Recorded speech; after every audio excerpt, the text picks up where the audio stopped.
আজকে রান্না করব আমি চিকেন। রসুন, আদা, টমেটো এগুলি সব সিদ্ধ করবো প্রেশার কুকারে। আর রসুন আর কাঁচামরিচটা বাটবো কাঁচা। এখন রসুন আর কাঁচামরিচ বাটে মাংসের সঙ্গে মেরিনেট করে ধুয়ে দিব। তারপরে যা যা মশলা প্রেশার কুকারে বয়েল করবো সেটা আপনাদের দেখাবো। পেঁয়াজ, টমেটো, আদা, দারচিনি, লং, এলাচ, কাজু, পেস্তা, মগজ এগুলি সব দিয়ে বয়েল প্রেশারে সিটি দিয়ে তারপরে এগুলিকে বাটবো। তারপরে চিকেনটা রান্না করবো। কাঁচামরিচ একসঙ্গে বাটে মাংসের সঙ্গে মেরিনেট করে ধুয়ে দিব 1 ঘন্টার জন্য। তারপরে মাংসটা রান্না করবো। মাংসটা ভিনেগার দিয়ে ধোয়া হয়েছে, কারণ মুরগির একটা গন্ধ থাকে না। যার বাড়িতে লেবু থাকলে লেবু দিবে, না ভিনেগার দুটার একটা ব্যবহার করলেই হলো, গন্ধটা চলে যাবে তখন। রসুন আর কাঁচামরিচ বাটাটা দিয়ে এটাকে ম্যারিনেট করে রাখবো 1 ঘন্টার জন্য। তারপরে রান্না করব। এর মধ্যে কোনো লবণ টবণ কিচ্ছু দিব না, খালি রসুন আর আদা দিয়েই মাখবো। লবণটা আমরা পরে ব্যবহার করব।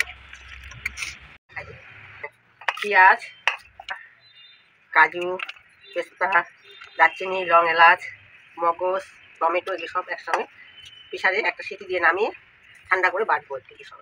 তারপরে মাংসটা করব।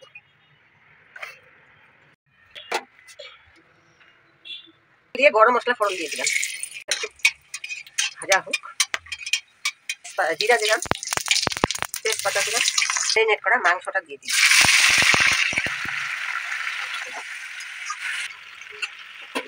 হলদি দিলাম,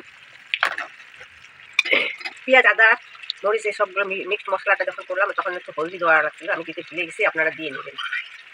এটা ধনিয়া, এটা ধনিয়া বাটা দিলাম, একটু রসুন দিলাম,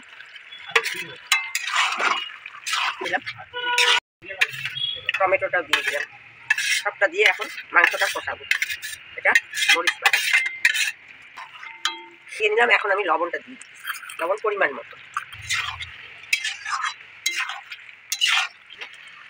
কাশ্মীরি মরিচ দিয়ে দেবেন,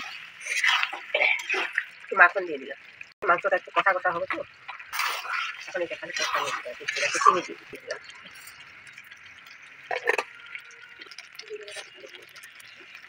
আপনারা ইচ্ছা করলে এরকম কষানটা রাখতে পারেন, আবার যদি ভাবেন যে একটু ঝোল ঝোল করবো তাহলে একটু সামান্য একটু জল দিয়ে সিদ্ধ করে নিয়েও নামাতে পারেন, একটু ঝোল ঝোল করে। পেঁয়াজের দা, টমেটো,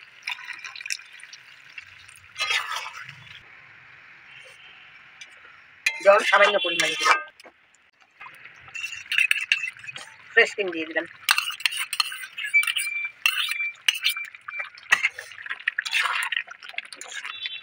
একটু বাটা গরম মশলা দিয়ে দিলাম। এখন মাংস হয়ে গেছে আমার, এটা আমি এখন নামাবো। হ্যালো বন্ধুরা, আমার এটা খাবেন আর আপনারা বানিয়ে খাবেন আর দেখে বলবেন কিরকম হলো। নান, ফ্রাইড রাইস সবটার সময় খাওয়া চলবে, সবটার সময় খেতে পাবেন আপনারা।